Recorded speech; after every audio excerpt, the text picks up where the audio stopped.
Alita Battle Angel.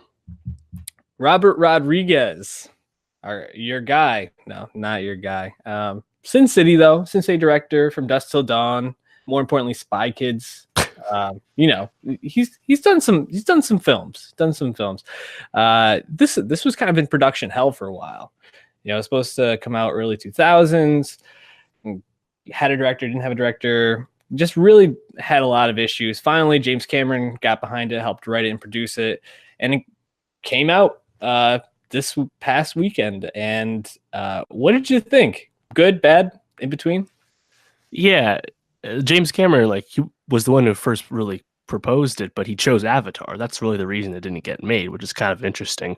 And yeah, when I first saw the trailers last year, I want to say late summer when they came out, whenever it was, I wasn't really sold. I was like, that's probably not going to be that good. It was supposed to come out early December. They made the decision to push it till mid-February, which I think was a wise decision just because a lot of stuff came out in December. Even though there wasn't a Star Wars, there was Mary Poppins, Bumblebee, Aquaman, which did great. There was a lot of mouths to feed. So I think coming out now, where there was no really direct competition besides Lego Movie and How to Train Your Dragon next week, it was probably a good call, even if it might not have the audience awareness. But I was pleasantly surprised. I had more fun with it than I thought I would. I mean, obviously there's plenty of issues, but frankly, it's also reviewing better than I thought it would. To be honest, I thought this was going to be Mortal Engines level bad, but it's not. It's solid. I think it's okay for this kind of movie. To be honest. Yeah, I had a similar reaction. It really reminded me of Ex Machina mixed with Ready Player One in a lot of ways. I don't know if that's I don't think that's a bold comparison at all. It's fine. It's the kind of movie where you enjoy. There's some scenes that are really fun to watch. The motorball scenes are pretty cool. A lot of the fight scenes are pretty cool. There's a lot of moments where you're just kind of okay, what are we doing here? Let's speed this up. Let's move this along. But I think overall, it's an enjoyable film. And for having all these production issues and for kind of being in production hell in a way, I think it came out pretty well. The animation on it, I thought, was also pretty well done. When you go back and forth between being real humans and CGI so often, it can really stand out. And I didn't think that it was distracting at all from this. So definitely an enjoyable film. What did you like most about it? What did you think were the best things of Alita Battle Angel? Yeah, I agree on the effects too. I mean, the beginning there were some jarring composites and green screens, but after that, I thought it was done well. And the Ready Player One comp makes sense, having the full CGI character and whatnot. So that I think that the quality of the movie kind of is analog with RPO.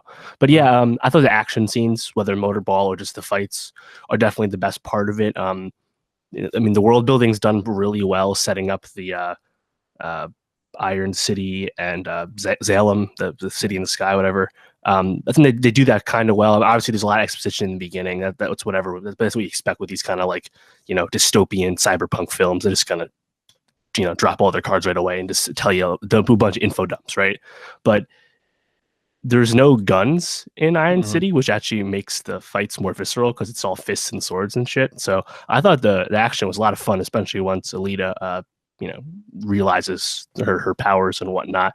And motorball, there's a lot of motorball, but I immediately thought of this kind of reminds me of pod racing in Phantom Menace. Yeah. Just this big action set piece that doesn't need to be there, but is really fun to watch. And because they're actively fighting and they're riffing too, is is that weapon legal? They're literally fucking killing each other, right, playing this game.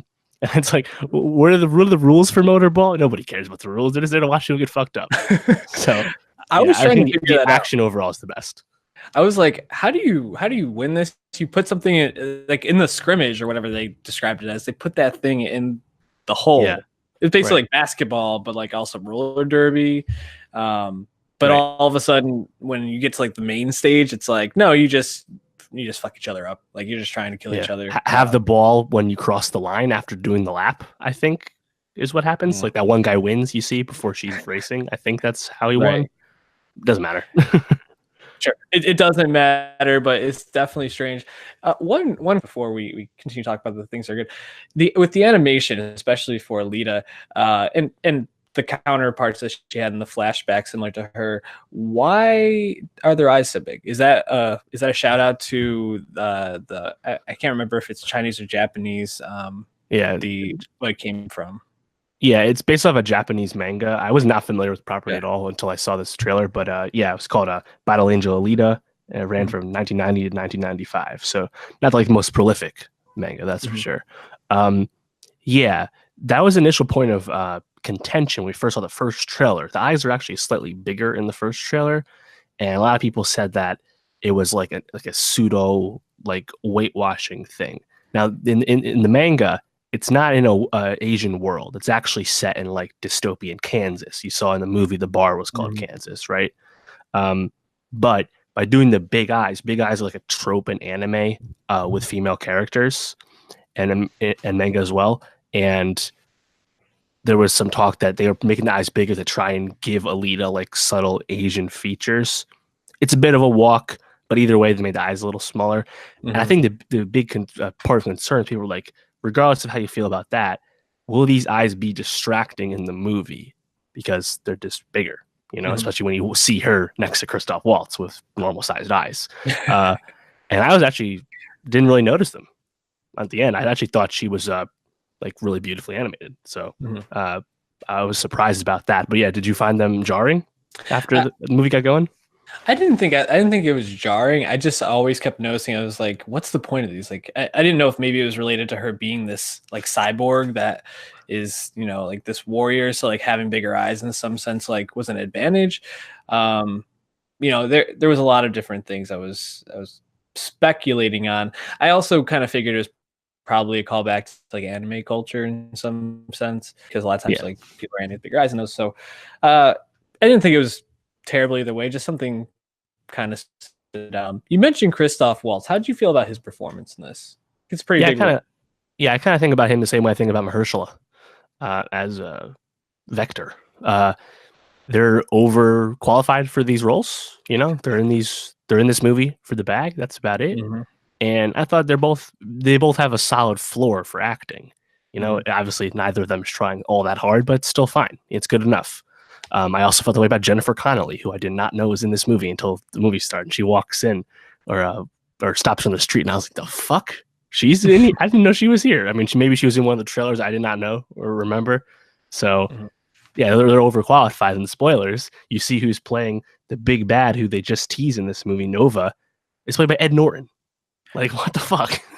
That was my favorite part. Was I literally was like, so I was just ready to leave the theater. So I'm like walking out as they're like showing like the very end, and I was like, is that Edward fucking Norton? Like, holy shit, crazy.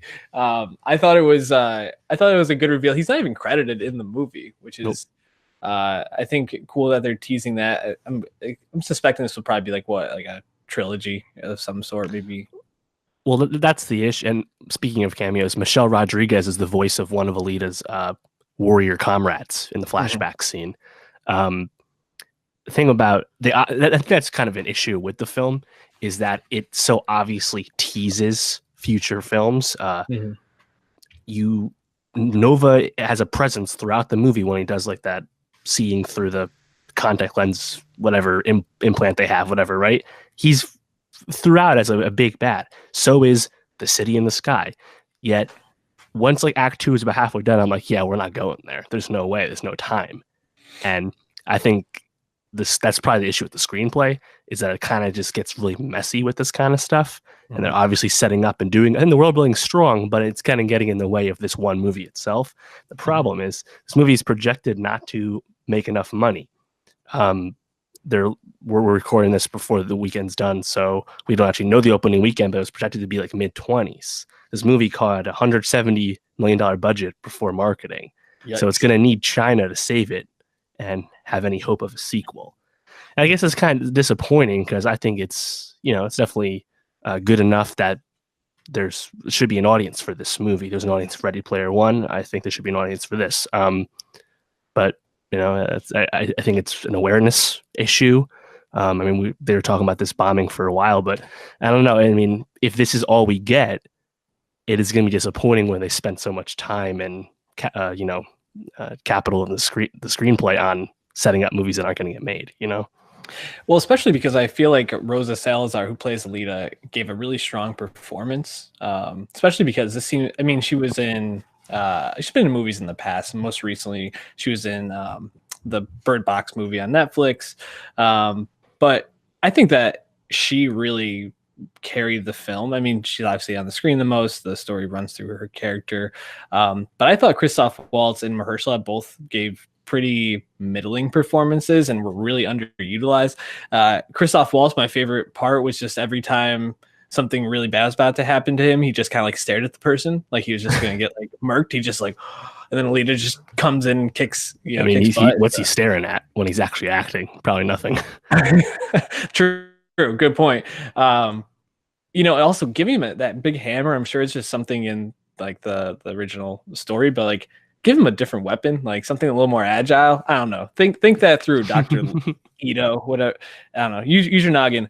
Someone that I was really glad they killed off was Hugo, Keon Johnson. I thought he was terrible. I thought his performance was just every time he said like a line, I was like, oh. Like, yeah, that was actually leaving the table setting for future movies aside. My biggest problem was I didn't really like the romance that much. I just thought that they kind of like she's immediately smitten with him, fine, but they seem to like really connect. And I think his bad acting didn't help matters. And then when they actually finally like make out in like the rain or whatever, or in the dark, whatever it was, about halfway through, I laughed because like they started talking about like the touch and the sensitivity. I'm like, whoa, there's a lot of sexual innuendo that was definitely not intentional for the script. Yeah. And so you have Mahershala and Mahershala is killed off in this as well. And you have Christoph Waltz. I feel like you could have like scaled back and gotten someone, a little bit less top tier to play those and spend some money on getting a better actor to play opposite her. Because Hugo is such a big role and he plays such a vital part in her character development. That just felt like miscasting in a lot of senses, not really putting your resources in the right baskets. And the thing is, I didn't actually mind his character. I was expecting the movie to be really predictable and really formulaic, again, like the way Mortal Engines turned out. And yes, this movie doesn't really surprise you that much, but it was a little more layered than I thought. And I thought Hugo's character was connections to Vector and whatnot. I was like, all right, I like this. I think this is a pretty solid foundation. But again, it's not done well. Also, shout out Lana Condor. Definitely did this before 12 the Boys I Love Before was out, but she has like 5 lines in this movie. Yep. Cool. Ed Skrein and Jackie Earle Haley are like some of the bad dudes. The hunter killer dudes, whatever they're called. I really enjoyed the barroom brawl. I thought that was a good scene. Yeah, the whole scene in general, before they even start fighting too, was really fun.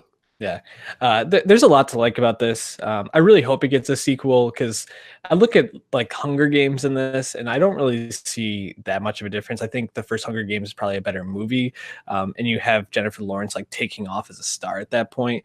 But I really think that Alita Battle Angel could be similar to Hunger Games in terms of quality, and I think for that it should, and it could even be better in terms of a war movie because it looked like those scenes of like fighting on like the moon or wherever they were looked pretty awesome. So like, sure. I'd give me the prequels, I guess. I don't know. But check out Alita Battle Angel. Let us know what you think. Leave a comment below on this YouTube video.